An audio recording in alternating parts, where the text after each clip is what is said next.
सत श्री अकाल प्यारे विद्यार्थियों, मैं लैक्चरर सिमरनजीत सिंह तुहाडा सारिਆਂ ਦਾ स्वागत करता हाँ जी अपनी इस ऑनलाइन जमात विच जिस विच प्यारे विद्यार्थियों अज आपां पढ़न जा रहे हैं जी जो आपां साडी 12वीं जमात वाली पुस्तक है पंजाबी साहित्य दर्पण भाग दूजा। ਉਹਦੇ ਵਿੱਚ जो अंतिम खंड दे रखा अंतिम खंड ਦੇ ਵਿੱਚ ਪੰਜਾਬੀ ਸਾਹਿਤ ਦਾ ਸੰਖੇਪ ਇਤਿਹਾਸ ਦੇ ਰੱਖਿਆ ਆਧੁਨਿਕ ਪੰਜਾਬੀ ਸਾਹਿਤ ਦਾ। ਸੋ ਉਹਦੇ ਵਿੱਚ ਆਧੁਨਿਕ ਪੰਜਾਬੀ ਸਾਹਿਤ ਦੇ ਵਿੱਚ ਅੱਜ ਆਪਾਂ ਪੜ੍ਹਨਾ ਹੈ ਆਧੁਨਿਕ ਪੰਜਾਬੀ ਨਿੱਕੀ ਕਹਾਣੀ ਦਾ ਇਤਿਹਾਸ। ਸੋ ਨਿੱਕੀ ਕਹਾਣੀ ਦੇ ਇਤਿਹਾਸ ਬਾਰੇ ਆਪਾਂ ਪੜ੍ਹਨਾ ਹੈ। अपनी जिहड़ी पुस्तक है उहदे विच इस पाठ के पिछे जिहड़े प्रश्न दे रखे है आपां उन्हां दे आधार ते पढ़ना है। इहदे विचों जो भी सारे जिवें बहुत सारे कहानीकार दे रखे है सारे तुसीं पढ़न जोग नहीं ने, सारे नहीं पढ़नेगे तुसीं। ਉਹਦੇ ਵਿੱਚੋਂ ਜਿਹੜੇ ਪੜ੍ਹਨੇ ਆ ਉਹ ਮੈਂ ਤੁਹਾਨੂੰ ਦੱਸ ਦੇਣੇ ਆ ਵੀ ਆਹ ਤੁਸੀਂ ਪੜ੍ਹਨੇ ਆ। ਤੁਹਾਡੇ ਪੇਪਰਾਂ ਦੀ ਦ੍ਰਿਸ਼ਟੀ ਤੋਂ ਜਿਹੜੇ ਮਹੱਤਵਪੂਰਨ ਹੈ ਉਹ ਤੁਸੀਂ ਯਾਦ ਰੱਖਣੇ ਆ। ਉਹਨਾਂ ਦੇ ਵਿੱਚੋਂ ਵੀ ਕਿਹੜੀ ਕਿਹੜੀ ਗੱਲ ਤੁਸੀਂ ਯਾਦ ਰੱਖਣੀ ਹੈ ਇਹ ਮੈਂ ਤੁਹਾਨੂੰ ਦੱਸਣਾ। ਬਸ ਉਸੇ ਹਿਸਾਬ ਨਾਲ ਤੁਸੀਂ ਯਾਦ ਰੱਖਣਾ। अपनी पुस्तक ते तुसी निशान लगा सकते हो भी इन्नी गल ही असी याद रखनी है, ठीक है। जिवें आधुनिक पंजाबी कहानी के मुढ़ले पड़ाव बारे गल करे तो उहदे विच तुसी की लिख सकते हो। एक प्रश्न हो गया जिवें आ गया कि प्रवासी पंजाबी कहानी बारे दसो, तो प्रवासी पंजाबी कहानी का इतिहास बारे आपां थोड़े थोड़े उहदे जिहड़े कहानीकार है उन्हां बारे कोई दो दो तीन तीन उन्हां दीयां रचनावां वो याद रख लेणीआं। जे अजे भी पाकिस्तानी पंजाबी कहानी बारे दसो तो उहदे बारे तुसीं प्रवासी पंजाबी पाकिस्तानी पंजाबी कहानीकार है जिहड़े उन्हां दे कुछ क दे नाम ते उन्हां दीयां कुछ क रचनावां याद रखणीआं, ठीक है। तो जिवें आ जाए पूरा एक वड्डा प्रश्न आ जाए भी जावें कहानीकारां दे नाम आ जाण भी आह कहानीकारां बारे तुसीं चानना पाओ, उन्हां दी भी गल आपां विच कर लैणी है।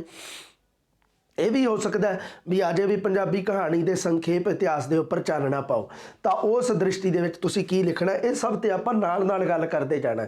सो ये वीडियो है जिहड़ी ये अपनी हैगी अज पंजाबी निक्की कहानी के इतिहास बारे। जदों आ गल्लां आपां पढ़दे हैं तो ये थोड़ा जिहा दिता होया भी पंजाबी निक्की कहानी की शुरुआत किवें हुंदी है ये तुसी अपने ज्ञान वास्ते पढ़ सकते हो। इहदे नाल थोड़ा जिहा तुहानूं एक रूपरेखा पता लगती है।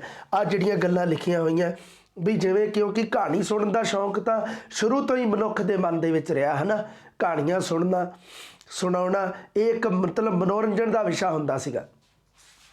इस करके ये तुसी थोड़ा जिहा पढ़ लेना। जिवें एक बार मनोरंजन के नाल नाल सिक्ख्या भी तो प्रदान करदियां कहानियां। वर्तमान दे विच कहानियां जिहड़ियां मनोरंजन के नाल नाल सिक्ख्या भी प्रदान करदियां ते वर्तमान दीयां जिहड़ियां कहानियां वो तो बंदे दे नाल संबंधित है, मनुख की जीवन के नाल संबंधित है। सो उन्हां दे विचों जो ज्ञान सानू मिलता है जो मतलब वो स्थिति जिहड़ी उन्हां कहानियां दे विच मिलती है वो असी सचमुच जीवन दे विचों देख सकते हैं। जिवें पिछली जिहड़ी नावल वाली क्लास सी मैं उहदे विच इह गल कही सी कि नावल ते कहानी है दोनों नूं इन्हां दोनों नूं नावल ते कहानी ये दोनों ਸਾਹਿਤ रूपां नूं असी गल्प दे विच पढ़दे हां। गल्प दे दो भाग हुंदे आ। गल्प नूं दो भागां दे विच वंडिया जांदा है, एक नावल एक कहानी। सो आपां गल करदे हां जी पंजाबी कहानी दे मुੱਢ दी। पंजाबी कहानी दे मुੱਢ ते विद्वान है जिहड़े वो सहमत नहीं गए भी पंजाबी कहानी की शुरुआत है जिहड़ी कदों हुंदी है कित्थों हुंदी है इस बारे विद्वान एक सहमत नहीं गए। ये तुसीं गल ध्यान च रखनी है एक तां। पर हाँ इन्ना भी पंजाबी कहानी की शुरुआत है जिहड़ी वो हुंदी है जिवें ईसाई मशिंदरियां वालों कुछ कहानियां लिखियां गईयां अपने ईसाई धर्म के प्रचार वास्ते वो हो गईयां। एक तां एक भाई वीर सिंह जी जिवें ट्रैक्टां दे विच कहानियां रचदे हुंदे सीगे वो पार्ट भागां दे विच आउंदी हुंदी सी कहानी। वो एक उन्होंने भी आप मुढ़लियां कहानियां कह सकते हैं। मोड़ सिंह वैद इन्हां दियां कहानियां जिहड़ियां इन्हां दियां अनुवादित कहानियां सी। मोड़ सिंह वैद ने अनुवादित कहानियां की रचना की जिवें उन्होंने आप एक कहानी रचना का पहला कारज मन सकते हैं बई इन्हां तो मन्निया जा सकता भी पंजाबी कहानी की शुरुआत हुई है। ये रूपरेखा है कि दी दित्ती हुई। होर जिवें रसालियां दे विच बहुत सारियां कहानियां छपदियां आईयां। सब तो कम की गल है जिहड़ी वो हैगी है बलदेव सिंह धालीवाल है जिहड़ा ये पंजाबी साहित्यकार जिहड़ा इतिहासकार वो पंजाबी कहानी का इतिहास लिखदा एक पुस्तक जिहदे विच उसने पंजाबी कहानी नूं चार भागां दे विच वंडिया, चार पड़ावां दे विच वंडिया। चार पड़ाव है वो कहंदा पहला पड़ाव है जिहड़ा वो हैगा 1913 तो 1935 दे विच जिहदे विच कहानियां जिहड़ियां आदर्शवादी यथार्थवादी रचियां गईयां। ਉਸ ਤੋਂ ਬਾਅਦ ਦੂਜਾ ਪੜਾਅ ਹੈ ਜਿਹੜਾ 1936 ਤੋਂ 1965 ਦੇ ਵਿੱਚ ਹੈ। ਇਹਦੇ ਵਿੱਚ ਜਿਹੜੀਆਂ ਕਹਾਣੀਆਂ ਰਚੀਆਂ ਗਈਆਂ ਉਹ ਪ੍ਰਗਤੀਵਾਦੀ ਯਥਾਰਥਵਾਦੀ ਕਹਾਣੀਆਂ ਸੀਗੀਆਂ। ਉਸ ਤੋਂ ਬਾਅਦ ਤੀਜਾ ਪੜਾਅ ਹੈ ਜਿਹੜਾ ਉਹ ਹੈਗਾ 1966 ਤੋਂ 1990, ਇਹਦੇ ਵਿੱਚ ਵਸਤੂਮੁਖੀ ਯਥਾਰਥਵਾਦੀ ਕਹਾਣੀਆਂ ਰਚੀਆਂ ਗਈਆਂ। ਚੌਥਾ ਪੜਾਵ 1991 ਤੋਂ ਬਾਅਦ ਹੁਣ ਨਿਰੰਤਰ ਵਰਤਮਾਨ ਤੱਕ ਇਹਦੇ ਵਿੱਚ ਉੱਤਰ ਯਥਾਰਥਵਾਦੀ ਪੰਜਾਬੀ ਕਹਾਣੀਆਂ ਦੀ ਰਚਨਾ ਹੋਈ। ਬਲਦੇਵ ਸਿੰਘ ਧਾਲੀਵਾਲ ਨੇ ਆਪਣੀ ਪੁਸਤਕ ਹੈ ਜਿਹੜੀ ਪੰਜਾਬੀ ਕਹਾਣੀ ਦਾ ਇਤਿਹਾਸ, ਉਹਦੇ ਵਿੱਚ 1500 ਦੇ ਕਰੀਬ ਕਹਾਣੀਕਾਰਾਂ ਦਾ ਹਵਾਲਾ ਦਿੱਤਾ ਹੈ ਪੰਜਾਬੀ ਵਿੱਚ, ਪਰ ਆਪਾਂ ਇੱਥੇ ਗਿਣੇ ਚੁਣੇ ਹੀ ਪੜ੍ਹਨੇ ਆ। ਠੀਕ ਹੈ ਜੀ, ਹੁਣ ਆਪਾਂ ਗੱਲ ਕਰਦੇ ਹਾਂ ਪੰਜਾਬੀ ਕਹਾਣੀ ਦੇ ਮੁੱਢ ਦੀ। ਜਦੋਂ ਆਪਾਂ ਪੰਜਾਬੀ ਕਹਾਣੀ ਦੇ ਮੁੱਢ ਬਾਰੇ ਪੜ੍ਹਨਾ, ਪੰਜਾਬੀ ਕਹਾਣੀ ਦੇ ਮੁੱਢਲੇ ਸਰੂਪ ਬਾਰੇ ਮੰਨ ਲਓ ਪ੍ਰਸ਼ਨ ਆਉਂਦਾ, ਆਪਾਂ ਸ਼ੁਰੂ ਕਰ ਲੈਣਾ ਵੀ ਪੰਜਾਬੀ ਕਹਾਣੀ ਦੇ ਸ਼ੁਰੂਆਤੀ ਸਮੇਂ ਦੀ ਜਦੋਂ ਗੱਲ ਹੈ ਤਾਂ ਉਦੋਂ ਮੋਹਨ ਸਿੰਘ ਵੈਦ, ਹੀਰਾ ਸਿੰਘ ਦਰਦ, ਚਰਨਦਾਸ ਸ਼ਹੀਦ, ਇਹਨਾਂ ਆਦਿ ਦੀਆਂ ਇਹਨਾਂ ਦੀਆਂ ਕਹਾਣੀਆਂ ਦੇ ਬਾਰੇ ਆਪਾਂ ਪੜ੍ਹਨਾ। ਇਹ ਯਾਦ ਰੱਖਣੀਆਂ ਤੁਸੀਂ। 3 ਕਹਾਣੀਕਾਰਾਂ ਦੇ ਨਾਮ ਆਏ ਆ, ਜਿਹਦੇ ਵਿੱਚੋਂ ਸਭ ਤੋਂ ਪਹਿਲਾ ਹੈ ਮੋਹਨ ਸਿੰਘ ਵੈਦ। 1 ਨੰਬਰ ਤੇ ਤੁਸੀਂ ਮੁੱਢਲੇ ਪੰਜਾਬੀ ਕਹਾਣੀਕਾਰਾਂ ਦੇ ਵਿੱਚ ਪੜ੍ਹਨਾ ਹੈ, 1 ਨੰਬਰ ਤੇ ਮੋਹਨ ਸਿੰਘ ਵੈਦ।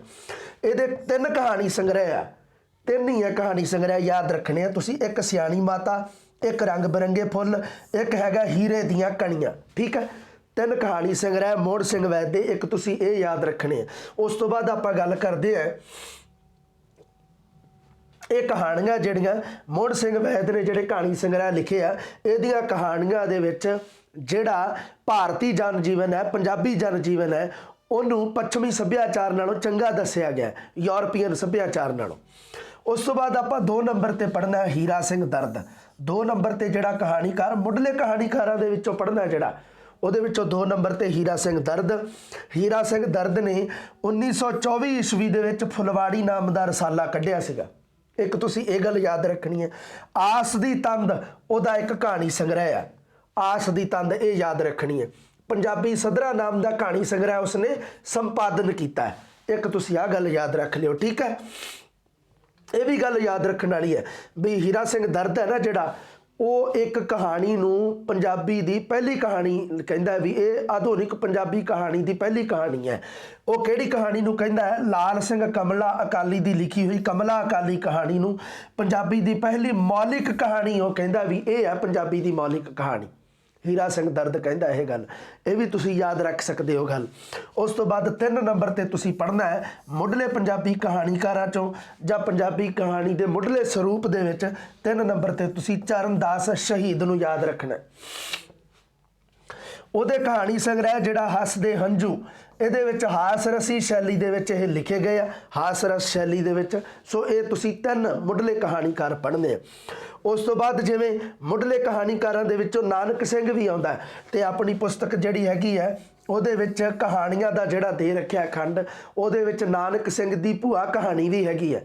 ਉੱਥੇ ਵੀ ਤੁਸੀਂ ਦੇਖ ਸਕਦੇ ਹੋ, ਉੱਥੇ ਵੀ ਕਹਾਣੀ ਸੰਗ੍ਰਹਿ ਕੁਝ ਦਿੱਤੇ ਹੋਏ ਆ ਇਹਦੇ। ਵੈਸੇ ਤਾਂ ਇਹ ਨਾਵਲਕਾਰ ਹੈ, ਆਪਾਂ ਇਹਨੂੰ ਨਾਵਲਾਂ ਦੇ ਵਿੱਚ ਪੜ੍ਹ ਚੁੱਕੇ ਹਾਂ ਚੰਗੀ ਤਰ੍ਹਾਂ, ਪ੍ਰਸਿੱਧ ਨਾਵਲਕਾਰ ਵਜੋਂ ਇਹਦੀ ਪ੍ਰਸਿੱਧੀ ਹੈ, ਕਹਾਣੀਕਾਰ ਵਜੋਂ ਨਹੀਂ। ਪਰ 1-2 ਕਹਾਣੀਆਂ ਤੁਸੀਂ ਚਾਹੋ ਤਾਂ ਯਾਦ ਰੱਖ ਸਕਦੇ ਹੋ। ਸਦਰਾਂ ਦੇ ਹਾਰ, ਮਿੱਧੇ ਹੋਏ ਫੁੱਲ, ਠੰਡੀਆਂ ਛਾਵਾਂ, ਸੁਪਨਿਆਂ ਦੀ ਕਬਰ, ਸਵਰਗ ਤੇ ਉਸ ਦੇ ਵਾਰਸ, ਇਹ ਕੁਝ ਇਹਦੇ ਕਹਾਣੀ ਸੰਗ੍ਰਹਿ ਆ। ਉਸ ਤੋਂ ਬਾਅਦ ਆਪਾਂ ਗੱਲ ਕਰਦੇ ਹਾਂ ਜੀ ਜਿਹੜੇ ਪ੍ਰਸਿੱਧ ਕਹਾਣੀ ਸੰਗ੍ਰਹਿ ਪੜ੍ਹਨੇ ਆਪਾਂ, ਪ੍ਰਸਿੱਧ ਕਹਾਣੀਕਾਰਾਂ ਬਾਰੇ ਆਪਾਂ ਪੜ੍ਹਨਾ ਜਿਹੜਾ, ਉਹ ਸਭ ਤੋਂ ਪਹਿਲਾ ਜਿਹੜਾ ਕਹਾਣੀਕਾਰ ਹੈ ਉਹ ਹੈਗਾ ਗੁਰਬਖਸ਼ ਸਿੰਘ ਪ੍ਰੀਤਲੜੀ। ਉਹ ਹੈਗਾ ਪਹਿਲੇ ਨੰਬਰ ਤੇ ਪੜ੍ਹਨਾ ਤੁਸੀਂ। ਠੀਕ ਹੈ, ਜਿਵੇਂ ਆ ਜੇ ਵੀ ਪੰਜਾਬੀ ਕਹਾਣੀ ਦੇ ਸੰਖੇਪ ਇਤਿਹਾਸ ਉੱਤੇ ਚਾਨਣਾ ਪਾਓ ਤਾਂ ਉਹ ਤੁਸੀਂ ਸ਼ੁਰੂਆਤ ਕਰ ਲੈਣੀ ਹੈ ਜੀ ਗੁਰਬਖਸ਼ ਸਿੰਘ ਪ੍ਰੀਤਲੜੀ ਤੋਂ। ਠੀਕ ਹੈ, ਹਾਂਜੀ। ਉਹਦੇ ਵਿੱਚ ਕੀ ਕਰਨਾ ਤੁਸੀਂ, ਇਹਦੇ ਵਿੱਚ ਇਹਦਾ ਇੱਕ ਪ੍ਰੀਤ ਫਲਸਫਾ ਇਹਦਾ ਇੱਕ ਇਹਦੇ ਮਤਲਬ ਇੱਕ ਹੁੰਦਾ ਨਾ ਜੀਵਨ ਦੀ ਇੱਕ ਧਾਰਨਾ ਹੁੰਦੀ ਹੈ। ਇਹ ਕਹਿੰਦਾ ਹੁੰਦਾ ਹੈ ਵੀ ਪਿਆਰ ਕਬਜ਼ਾ ਨਹੀਂ ਪਹਿਚਾਣ ਹੈ। ਸੋ ਇਹਨੇ ਆਪਣੀਆਂ ਕਹਾਣੀਆਂ ਦੇ ਵਿੱਚ ਪ੍ਰੀਤ ਨੂੰ ਲੈ ਕੇ, ਪ੍ਰੇਮ ਦੇ ਵਿਸ਼ੇ ਨੂੰ ਲੈ ਕੇ ਕਹਾਣੀਆਂ ਲਿਖੀਆਂ। ਇਹਦੇ ਕਹਾਣੀ ਸੰਗ੍ਰਹਿ ਸੁਣ ਲਓ ਕਿਹੜੇ ਕਿਹੜੇ ਆ। ਪ੍ਰੀਤ ਕਹਾਣੀਆਂ, ਨਾਗ ਪ੍ਰੀਤ ਦਾ ਜਾਦੂ, ਅਨੋਖੇ ਤੇ ਇਕੱਲੇ, ਵੀਣਾ ਵਿਨੋਦ, ਪ੍ਰੀਤਾਂ ਦੇ ਪਹਿਰੇਦਾਰ, ਭਾਬੀ ਮੈਨਾ, ਜ਼ਿੰਦਗੀ ਵਾਰਸ ਹੈ, ਰੰਗ ਸਹਿਕ ਦਾ ਦਿਲ। ਇਹ ਕੁਝ ਇਸ ਦੀਆਂ ਜਿਹੜੀਆਂ ਇਹਦੇ ਕਹਾਣੀ ਸੰਗ੍ਰਹਿ ਆ ਇਹ ਤੁਸੀਂ ਯਾਦ ਰੱਖਣੇ ਆ। ਪਹਿਲੇ ਨੰਬਰ ਤੇ ਤੁਸੀਂ ਗੁਰਬਖਸ਼ ਸਿੰਘ ਪ੍ਰੀਤਲੜੀ ਨੂੰ ਯਾਦ ਰੱਖਣਾ। ਉਸ ਤੋਂ ਬਾਅਦ ਅੱਛਾ ਇਹਨਾਂ ਦੁਆਰਾ ਇੱਕ ਸੰਚਾਲਿਤ ਪ੍ਰੀਤਲੜੀ ਮੈਗਜ਼ੀਨ ਵੀ ਹੈ, ਅਖਬਾਰ ਵੀ ਹੈ, ਛਪਦਾ ਹੈ। ठीक है, ये याद रखना तुसी, छपदा रहा है पहला। हुण तो आपां गल करदे हां जी 2 नंबर ते पढ़ना आपां गुरमुख सिंह मुसाफर। 2 नंबर ते गुरमुख सिंह मुसाफर नूं पढ़ना है। 2 नंबर ते किहड़ा कहानीकार पढ़ना है? गुरमुख सिंह मुसाफर। गुरमुख सिंह मुसाफर दे कहानी संग्रह सुन लो। वखरी दुनिया, सब अच्छा, आलणे दा बोट, सस्ता तमाशा, कंधा बोल पईयां, ये कुछ इस दे प्रमुख कहानी संग्रह हैं। तो 1978 ईस्वी दे विच उस दे कहानी संग्रह उरवार पार नूं भारती साहित्य अकादमी पुरस्कार भी मिलिया है। आ याद रखनी है तुसी गल। ਜਿਹੜੇ भी किसी कहानी संग्रह नूं ਜਿਹੜਾ भारती साहित्य अकादमी पुरस्कार मिलिया वो तुसी जरूर याद रखना है, ਉਹਦਾ तुसी जरूर जिक्र करना है। ठीक है, आ होगी क्लीयर अपना गुरमुख सिंह मुसाफर 2 नंबर ते कहानीकार। उस तो बाद जो सुआ फजलदीन दिता होया ये तुसी ना पढ़ियो, कोई गल नहीं। उस तो बाद आप गल करते हैं प्रोफैसर मोहन सिंह है जिहड़ा, ये वैसे एक कवि है, प्रसिद्ध कवि, आप इनू कवियां दे विच पढ़ चुके हैं, सो ये भी रहण दिओ तुसी। उस तो बाद संत सिंह सेखों है, आप इनू नावलों दे विच भी पढ़ना है, इनू नाटकां दे विच भी पढ़ना है, इस करके इत्थे तुसी ना पढ़ियो इनू चाहे। उस तो बाद आप गल करते हैं सुजान सिंह। 3 नंबर ते जिहड़ा तुसी कहानीकार पढ़ना है उन्होंने पढ़ना है जी सुजान सिंह। देखो की गल्लां याद रखनियां, ये पंजाबी दे विच इहदियां जिहड़ियां किहड़े कहानी संग्रह इन्हें रचे है? दुख सुख तो पिछों, सब रंग, नरकां दे देवते, नवां रंग, मनुख ते पशु, सवाल जवाब, पत्तण ते ग्रां, शहर ते ग्रां, वड्डे दियां वडियाइयां, ये आदि उस दे प्रसिद्ध कहानी संग्रह हैं। सो सुजान सिंह दीयां कहानियां दे बारे तुसीं आ गल्लां, इहदे कहानी संग्रह जिहड़े ये तुसीं याद रखने हैं। 3 नंबर ते तुसीं सुजान सिंह नूं याद रखना।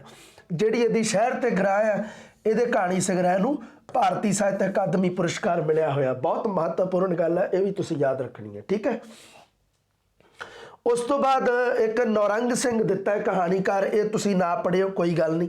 उस तो बाद प्रसिद्ध है जिहड़ा एक होर कहानीकार पढ़ना है, वो हैगा जी करतार सिंह दुग्गल। करतार सिंह दुग्गल नूं 4 नंबर ते तुसीं पढ़ लेना है।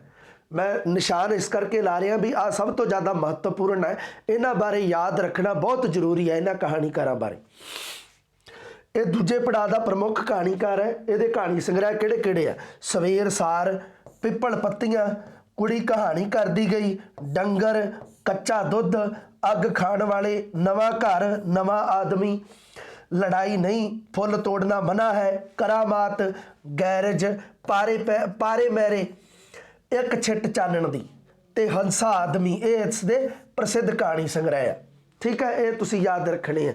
करतार सिंह दुग्गल दे प्रसिद्ध कहानी संग्रह जिहड़े, इन्हां दे बारे तुसी सारियां गल्लां याद रखनियां। उस तो बाद 5 नंबर ते जिहड़ा तुसी कहानीकार याद रखना है वो हैगा जी संतोख सिंह धीर। ठीक है जी, इहदियां कहानी संग्रह सुन लो किहड़े किहड़े आ? सिट्टियां दी छां, सवेर होण तक, सांझी कंध, शराब दा गिलास, ऊषा भैण जी, ये महत्वपूर्ण इहदे कहानी संग्रह हैं। ते इहदी पक्षी कहानी संग्रह है जिहड़ी पक्षी कहानी संग्रह उत्ते इसनूं भारती साहित्य अकादमी पुरस्कार मिलिया होया है। मलवई उपभाषा की वरतों की है इसने अपनियां कहानियां दे विच। ये प्रगतिवादी यथार्थवादी कहानीकार है, ये भी तुसीं याद रखनियां गल्लां। उस तो बाद गल करते हैं एक होर प्रसिद्ध पंजाबी कहानीकार कुलवंत सिंह विरक जी बारे। 6 नंबर ते जिहड़ा तुसीं याद रखना है वो हैगा जी कुलवंत सिंह विरक। ये मानववादी कहानीकार है, सधारण मनुख की सधारणता नूं पेश करने वाला कहानीकार है। इनू किन्नियां गल्लां दे होर देखो, इनू किवें आपां इहदे बारे होर किहड़ियां गल्लां याद रखनियां। एक तां यह मानववादी कहानीकार है, एक होर इनू कहा जाता है सधारण मनुख की सधारणता पेश करने वाला कहानीकार। इहदे कहानी संग्रह छा वेला, धरती ते आकाश, तूड़ी दी पंड, एकस के हम बारक, दुध दा छप्पड़, गोला, नवे लोक, अस्तबाजी, ये उसदे प्रसिद्ध कहानी संग्रह हैं। तो यदी जी नवे लोक कहानी संग्रह है उसनूं 1968 दे विच भारती साहित्य अकादमी पुरस्कार मिलिया होया है। उस तो बाद इहदियां कहानियां दे कुछ विशेषतावां दित्तियां होईयां भी जिवें सहज बिरतांत, मनोविग्यानिक पात्र उसारी करनी, उत्तम पुरखी बिरतांत आदि कथा जुगतां दी इहने अपणियां कहानियां दे विच वरतों कीती है। तुसीं इह भी याद रखियो। ਉਸ ਤੋਂ ਬਾਅਦ ਗੱਲ ਕਰਦੇ ਹਾਂ ਜੀ ਗੁਰਦਿਆਲ ਸਿੰਘ। ਗੁਰਦਿਆਲ ਸਿੰਘ ਆਪਾਂ ਨਾਵਲਾਂ ਦੇ ਵਿੱਚ ਪੜ੍ਹ ਚੁੱਕੇ ਹਾਂ, ਪ੍ਰਸਿੱਧ ਨਾਵਲਕਾਰ ਹੈ, ਇਹ ਆਪਾਂ ਉੱਥੇ ਪੜ੍ਹ ਲਿਆ ਹੈ, ਸੋ ਇੱਥੇ ਨਹੀਂ ਪੜ੍ਹਨਾ। ਉਸ ਤੋਂ ਬਾਅਦ ਆਪਾਂ ਗੱਲ ਕਰਦੇ ਹਾਂ ਜੀ ਮਹਿੰਦਰ ਸਿੰਘ ਸਰਨਾ ਦੀ। 7 ਨੰਬਰ ਤੇ ਤੁਸੀਂ ਪੜ੍ਹਨਾ ਹੈ ਮਹਿੰਦਰ ਸਿੰਘ ਸਰਨਾ। 7 ਨੰਬਰ ਤੇ ਕਿਹੜਾ ਕਹਾਣੀਕਾਰ ਪੜ੍ਹਨਾ ਹੈ? ਮਹਿੰਦਰ ਸਿੰਘ ਸਰਨਾ। ਉਹਦੇ ਪੱਥਰ ਤੇ ਆਦਮੀ ਕਹਾਣੀ ਸੰਗ੍ਰਹਿ ਸੁਣ ਲਓ ਕਿਹੜੇ ਕਿਹੜੇ ਆ। ਸ਼ਗਨਾ ਭਰੀ ਸਵੇਰ, ਸੁਪਨਿਆਂ ਦੀ ਸੀਮਾ, ਵੰਜਲੀ ਤੇ ਵਿਲਕਣੀ, ਛਵੀਆਂ ਦੀ ਰੁੱਤ, ਕਲਿੰਗਾ, ਸੁੰਦਰ ਘਾਟੀ ਦੀ ਸਹੁੰ, ਸੂਹਾ ਗੁਲਾਬ, ਕਾਲਾ ਬੱਦਲ ਆਦ ਉਸ ਦੇ ਪ੍ਰਸਿੱਧ ਕਹਾਣੀ ਸੰਗ੍ਰਹਿ ਹਨ। ਤੇ 1994 ਵਿੱਚ ਔਰਤ ਇਮਾਨ ਕਹਾਣੀ ਸੰਗ੍ਰਹਿ ਨੂੰ ਭਾਰਤੀ ਸਾਹਿਤ ਅਕਾਦਮੀ ਪੁਰਸਕਾਰ ਮਿਲਿਆ ਹੈ। ਮਹਿੰਦਰ ਸਿੰਘ ਸਰਨਾ ਦਾ ਜਿਹੜਾ ਕਹਾਣੀ ਸੰਗ੍ਰਹਿ ਔਰਤ ਇਮਾਨ ਹੈ ਉਸ ਨੂੰ ਕੀ ਮਿਲਿਆ ਜੀ? ਭਾਰਤੀ ਸਾਹਿਤ ਅਕਾਦਮੀ ਪੁਰਸਕਾਰ ਮਿਲਿਆ। ਕਿਹੜੀ ਕਹਾਣੀ ਸੰਗ੍ਰਹਿ ਨੂੰ? ਔਰਤ ਇਮਾਨ ਨੂੰ, ਯਾਦ ਰੱਖਣਾ। ਉਸ ਤੋਂ ਬਾਅਦ ਕੁਝ ਇਸਤਰੀ ਕਹਾਣੀਕਾਰਾਂ ਦੇ ਰੱਖੀਆਂ, ਤਾਂ ਇਹ ਤੁਸੀਂ ਨਾ ਯਾਦ ਰੱਖਿਓ, ਚਾਹੇ ਕੋਈ ਏਡੀ ਗੱਲ ਨਹੀਂ ਹੈਗੀ। ਸੁਖਬੀਰ ਨੂੰ ਆਪਾਂ ਨਾਵਲਾਂ ਦੇ ਵਿੱਚ ਪੜ੍ਹ ਚੁੱਕੇ ਹਾਂ। ਹਾਂ, ਨਵਤੇਜ ਸਿੰਘ ਦੇ ਬਾਰੇ ਤੁਸੀਂ ਯਾਦ ਰੱਖ ਲਿਓ, ਕੋਈ ਗੱਲ ਨਹੀਂ।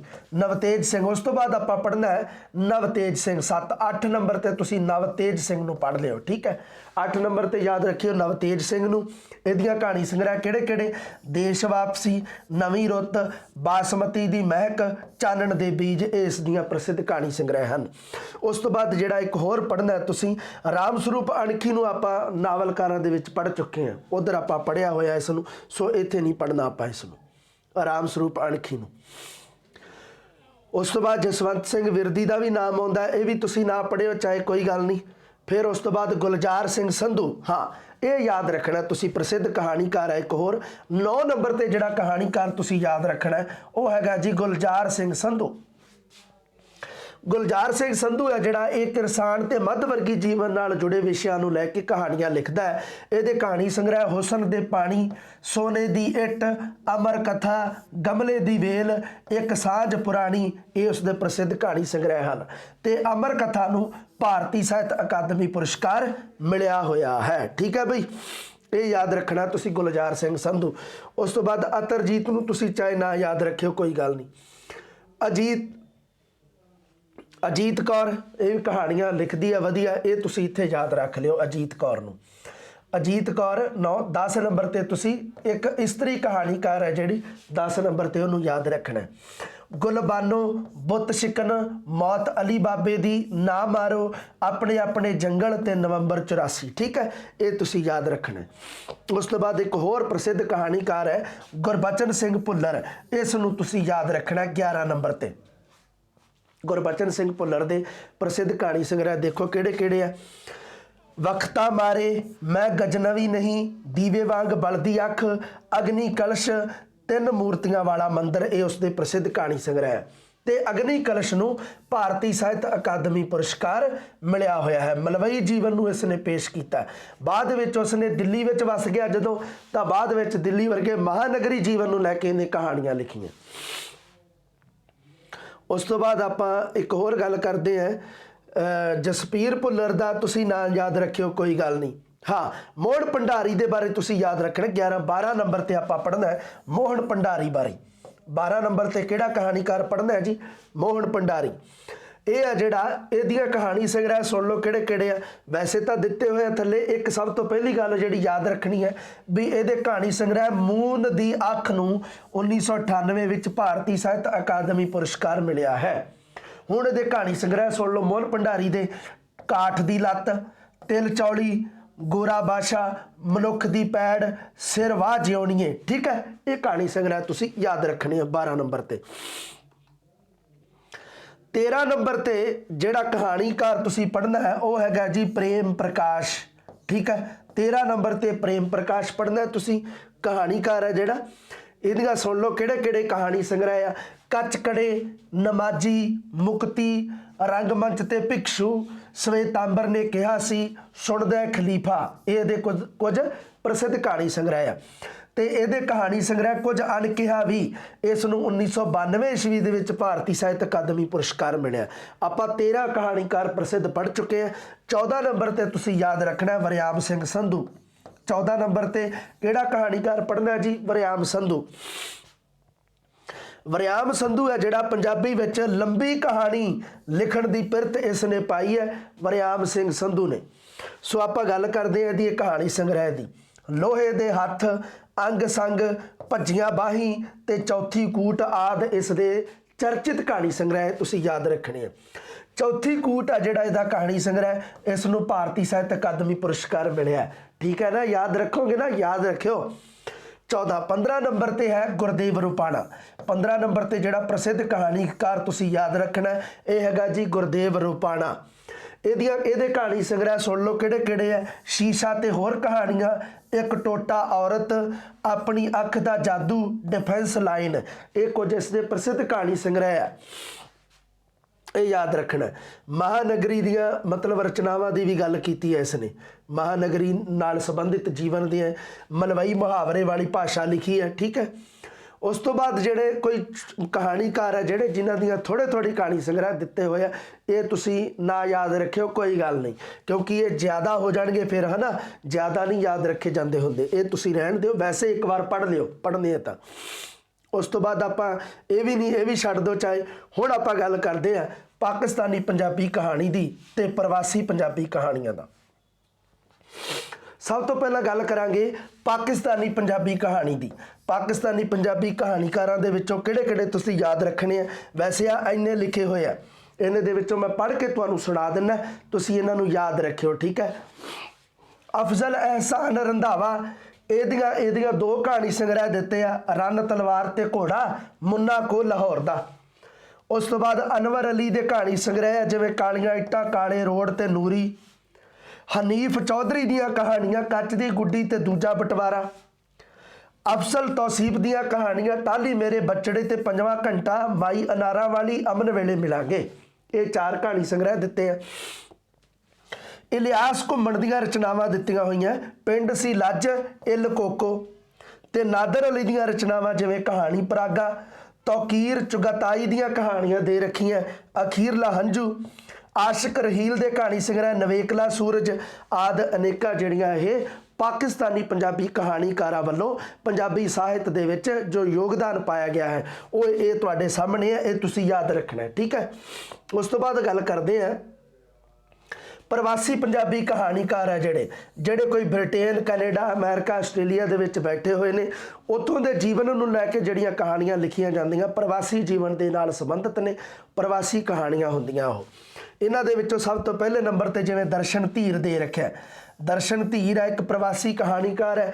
ਲੂਣੀ ਮਹਿਕ, ਮਰਦਾ ਸੱਚ, ਦਿਸ ਹੱਦੇ ਤੋਂ ਪਾਰ, ਦਰਿਆ ਮਨੁੱਖ ਤੇ ਸ਼ੀਸ਼ੇ ਦੇ ਟੁਕੜੇ, ਇਹ ਯਾਦ ਰੱਖ ਲਿਓ ਇੱਕ ਤਾਂ ਦਰਸ਼ਨ ਧੀਰ ਨੂੰ। ਫਿਰ ਤੁਸੀਂ ਰਵਿੰਦਰ ਰਵੀ ਨੂੰ ਯਾਦ ਰੱਖ ਲਿਓ ਕਹਾਣੀਕਾਰ ਨੂੰ। ਜੁਰਮ ਦੇ ਪਾਤਰ, ਸ਼ੈਲੀ ਪੁਸਤਕ, ਜਿੱਥੇ ਦੀਵਾਰਾਂ ਨਹੀਂ, ਅਗਰਵਾਸੀ, ਕੰਪਿਊਟਰ ਕਲਚਰ। ਠੀਕ ਹੈ। ਤੇ ਸਵਰਨ ਚੰਦਰ ਦੀਆਂ ਕਹਾਣੀਆਂ ਦੇ ਰੱਖੀਆਂ, ਇਹ ਸਾਰੇ ਪ੍ਰਵਾਸੀ ਕਹਾਣੀਕਾਰ ਹੈ। ਆ ਦਰਸ਼ਨ ਧੀਰ, ਰਵਿੰਦਰ ਰਵੀ, ਸਵਰਨ ਚੰਦਰ। ਉਜੜਿਆ ਖੂਹ, ਪੁੰਨ ਦਾ ਸਾਕ, ਖਾਲੀ ਪਲਾਂ ਦੀ ਸਾਂਝ, ਲਾਲ ਚੌਂਕ, ਕੁਆਰ ਗੰਦਲ। ਠੀਕ ਹੈ। ਉਸ ਤੋਂ ਬਾਅਦ ਜਰਨੈਲ ਸਿੰਘ ਦੀਆਂ ਕਹਾਣੀਆਂ ਦੇ ਰੱਖੀਆਂ, ਮੈਨੂੰ ਕੀ, ਮਨੁੱਖ ਤੇ ਮਨੁੱਖ, ਸਮੇਂ ਦਾ ਹਾਣੀ, 2 ਟਾਪੂ, ਟਾਵਰਸ। ਇੱਕ ਹੈਗੀ ਹੈ ਸਾਧੂ ਬਿੰਦਿੰਗ ਦੀਆਂ ਕਹਾਣੀਆਂ, ਕਿਸ ਦਾ ਕਸੂਰ, ਲੀਹੋਂ ਲੱਥੇ। ਤੇ ਹਰਜੀਤ ਅਟਵਾਲ ਦੇ ਕਹਾਣੀ ਸੰਗ੍ਰਹਿ ਦੇ ਰੱਖੇ ਆ, ਦੇਖੋ ਸੁੱਕਾ ਪੱਤਾ ਤੇ ਹਵਾ, ਕਾਲਾ ਲਹੂ, ਸੱਪਾਂ ਦਾ ਘਰ ਬਰਤਾਨੀਆ, ਖੂਹ ਵਾਲਾ ਘਰ, ਇੱਕ ਸੱਚ ਮੇਰਾ ਵੀ। ਉਸ ਤੋਂ ਬਾਅਦ ਅਮਨਪਾਲ ਸਾਰਾ, ਇਹਨਾਂ ਦੀ ਕਹਾਣੀ ਹੈ ਜਿਹੜੀ ਆਪਣੇ ਸਿਲੇਬਸ ਦੇ ਵਿੱਚ ਵੀ ਲੱਗੀ ਹੋਈ ਹੈ। ਹਰਪ੍ਰੀਤ ਸੇਖਾ ਦੀ ਵੀ ਕਹਾਣੀ ਹੈ, ਇਹਨਾਂ ਨੂੰ ਵੀ ਤੁਸੀਂ ਯਾਦ ਰੱਖ ਲਿਓ। ਠੀਕ ਹੈ। ਆ ਜਿੰਨੇ ਦੇ ਰੱਖੇ ਆ ਜਿਵੇਂ 1 2 3 4 5 6 ਇੱਥੇ ਹੋ ਗਏ ਤੇ 7 ਹੋ ਗਏ ਤੇ 8 ਦੇ ਰੱਖੇ। 8 ਹੈ ਮਹੱਤਵਪੂਰਨ, 8 ਹੈ। ਉਵੇਂ ਤਾਂ 8 10 ਇੰਨੇ ਦੇ ਰੱਖੇ। ਵੀਨਾ ਸ਼ਰਮਾ ਵੀ ਦੇ ਰੱਖੀ ਹੈ, ਪਰਵੇਜ਼ ਸੰਧੂ ਵੀ ਹੈ। ਇਹਦੇ ਵਿੱਚੋਂ 5 ਤੁਸੀਂ ਢੰਗ ਨਾਲ ਯਾਦ ਰੱਖਣੇ ਆ, 5 6 ਪੂਰੇ ਢੰਗ ਨਾਲ ਯਾਦ ਰੱਖਣੇ ਆ। ਠੀਕ ਹੈ ਨਾ, ਯਾਦ ਰੱਖਿਓ ਜ਼ਰੂਰ। ਉਸ ਤੋਂ ਬਾਅਦ ਜਿਵੇਂ ਸਮਕਾਲੀ ਕਹਾਣੀਕਾਰ ਹੈ ਬਹੁਤ ਸਾਰੇ ਜਿਹੜੇ ਮਤਲਬ ਕੀ ਹੈ ਵੀ ਉਹ ਪੰਜਾਬੀ ਕਹਾਣੀ ਲਿਖ ਰਹੇ ਨੇ, ਪੰਜਾਬੀ ਕਹਾਣੀ ਦੇ ਵਿੱਚ ਯੋਗਦਾਨ ਪਾ ਰਹੇ ਨੇ, ਇਹ ਦਿੱਤੇ ਹੋਏ ਆ। ਫਿਰ ਆਪਾਂ ਗੱਲ ਕਰਦੇ ਹਾਂ ਜੀ, ਜਿਹੜੀ ਗੱਲ ਆ ਮਹੱਤਵਪੂਰਨ ਉਹ ਹੈਗੀ ਆ ਜੀ ਰਾਜਸਥਾਨ ਦੇ ਵਿੱਚ ਜੋ ਪੰਜਾਬੀ ਕਹਾਣੀਆਂ ਰਚੀਆਂ ਜਾ ਰਹੀਆਂ ਨੇ ਉਹਨਾਂ ਦੇ ਬਾਰੇ ਆਪਾਂ ਗੱਲ ਕਰਦੇ ਹਾਂ। ਤਾਂ ਉਹਨਾਂ ਦੇ ਵੈਸੇ ਕਹਾਣੀਕਾਰਾਂ ਦੇ ਨਾਮ ਦਿੱਤੇ ਹੋਏ ਆ, ਹਰਪਾਲ ਸਿੰਘ ਲੱਖੀਆਂ ਜੀ, ਪ੍ਰੀਤਮ ਸਿੰਘ ਜੀ, ਸਰਦਾਰ ਕਿਸ਼ਨ ਸਿੰਘ ਜੀ, ਇਹ ਰਾਜਸਥਾਨ ਦੇ ਕੁਝ ਕਹਾਣੀਕਾਰ ਹੈ। ਸੋ ਸਮੁੱਚੇ ਰੂਪ ਦੇ ਵਿੱਚ ਆਪਾਂ ਕਹਿ ਸਕਦੇ ਹਾਂ ਵੀ ਸਾਡੀਆਂ ਜਿਹੜੀਆਂ ਕਹਾਣੀਆਂ ਜਿਹੜੀਆਂ ਉਹ ਦਿਨੋਂ ਦਿਨ ਮਤਲਬ ਵਿਕਾਸ ਕਿਵੇਂ ਕੀਤਾ ਉਹਨਾਂ ਨੇ, ਇਹਦੇ ਬਾਰੇ ਆਪਾਂ ਸ਼ੁਰੂ ਕੀਤਾ। ਜਿਹੜਾ ਆਪਣਾ ਪਾਠ ਹੈ ਜਿਹੜਾ ਇਹ ਹੁਣ ਖਤਮ ਹੋ ਗਿਆ। ਮਤਲਬ ਗੁਰਬਖਸ਼ ਸਿੰਘ ਪ੍ਰੀਤਲੜੀ ਪੜ੍ਹਿਆ ਆਪਾਂ, ਗੁਰਮੁਖ ਸਿੰਘ ਮੁਸਾਫਰ ਮਹੱਤਵਪੂਰਨ ਹੈ ਜਿਹੜੇ, ਸੁਜਾਨ ਸਿੰਘ ਹੋ ਗਿਆ, ਉਸ ਤੋਂ ਬਾਅਦ ਕਰਤਾਰ ਸਿੰਘ ਦੁੱਗਲ, ਸੰਤੋਖ ਸਿੰਘ ਧੀਰ, ਕੁਲਵੰਤ ਸਿੰਘ ਵਿਰਕ, ਮਹਿੰਦਰ ਸਿੰਘ ਸਰਨਾ, ਤੇ ਇੱਕ ਹੋਰ ਜਿਵੇਂ ਨਵਤੇਜ ਸਿੰਘ ਹੋ ਗਿਆ ਕਹਾਣੀਕਾਰ, ਗੁਲਜ਼ਾਰ ਸਿੰਘ ਸੰਧੂ, ਅਜੀਤ ਕੌਰ, ਗੁਰਬਚਨ ਸਿੰਘ ਭੁੱਲਰ, ਤੇ ਮੋਹਨ ਭੰਡਾਰੀ, ਪ੍ਰੇਮ ਪ੍ਰਕਾਸ਼ ਤੇ ਵਰਿਆਮ ਸੰਧੂ। ਗੁਰਦੇਵ ਰੁਪਾਣਾ ਵੀ ਇਹ ਕਹਾਣੀਕਾਰ ਪ੍ਰਸਿੱਧ ਹੈ। ਆ ਪ੍ਰਸਿੱਧ ਕਹਾਣੀਕਾਰ ਹੈ ਜਿਨ੍ਹਾਂ ਦੇ ਮੈਂ ਨਾਮ ਲਏ ਆ। ਇਹਨਾਂ ਦੇ ਬਾਰੇ ਤੁਸੀਂ ਹਰ ਇੱਕ ਗੱਲ ਧਿਆਨ ਨਾਲ ਪੜ੍ਹਨੀ ਹੈ, ਧਿਆਨ ਨਾਲ ਯਾਦ ਰੱਖਣੀ ਹੈ। ਬਾਕੀ ਜਿਹੜੇ ਤੁਸੀਂ ਕੀਤੇ ਉਹ ਜਿਹੜੇ ਮੈਂ ਮਤਲਬ ਤੁਹਾਨੂੰ ਨਹੀਂ ਪੜ੍ਹਾਏਗੇ, ਇਹਦੇ ਵਿੱਚੋਂ ਜਿਹੜਾ ਕੁਝ ਛੱਡਿਆ ਮੈਂ ਉਹ ਵੀ ਤੁਸੀਂ ਵੀ ਮਤਲਬ ਉਹਨੂੰ ਇੱਕ ਵਾਰ ਪੜ੍ਹ ਸਕਦੇ ਹੋ। ਕੋਈ ਗੱਲ ਨਹੀਂ, ਗਿਆਨ ਪ੍ਰਾਪਤ ਕਰਨਾ ਬਹੁਤ ਜ਼ਰੂਰੀ ਹੈ। ਗਿਆਨ ਹੋਣਾ ਚਾਹੀਦਾ ਆਪਾਂ ਨੂੰ ਵੀ ਸਾਡੀ ਪੁਸਤਕਾਂ ਦੇ ਵਿੱਚ ਕੀ ਲਿਖਿਆ ਹੋਇਆ, ਪਰ ਉਹਨੂੰ ਆਪਾਂ ਮਤਲਬ ਜਿਵੇਂ ਪੇਪਰ ਦੀ ਦ੍ਰਿਸ਼ਟੀ ਤੋਂ ਕੋਈ ਆਪਣੇ ਵਾਸਤੇ ਜਿਹੜੇ ਮਹੱਤਵਪੂਰਨ ਨਹੀਂ ਨੇ ਉਹ ਮੈਂ ਤੁਹਾਨੂੰ ਛਡਾ ਦਿੱਤੇ ਆ ਵੀ ਇਹ ਤੁਸੀਂ ਨਾ ਵੀ ਯਾਦ ਰੱਖੋਗੇ ਤਾਂ ਵੀ ਕੋਈ ਗੱਲ ਨਹੀਂ। ਸੋ ਠੀਕ ਹੈ ਵਿਦਿਆਰਥੀਓ, ਆਪਣਾ ਆਧੁਨਿਕ ਪੰਜਾਬੀ ਜਿਹੜਾ ਨਿੱਕੀ ਕਹਾਣੀ ਦਾ ਇਤਿਹਾਸ ਹੈ ਇਹ ਪਾਠ ਆਪਣਾ ਸਮਾਪਤ ਹੁੰਦਾ। ਅਗਲਾ ਪਾਠ ਲੈ ਕੇ ਜਲਦੀ ਤੁਹਾਡੇ ਸਾਹਮਣੇ ਤੁਹਾਡੇ ਰੂਬਰੂ ਹੋਣਾ ਜੀ। ਸਤਿ ਸ਼੍ਰੀ ਅਕਾਲ।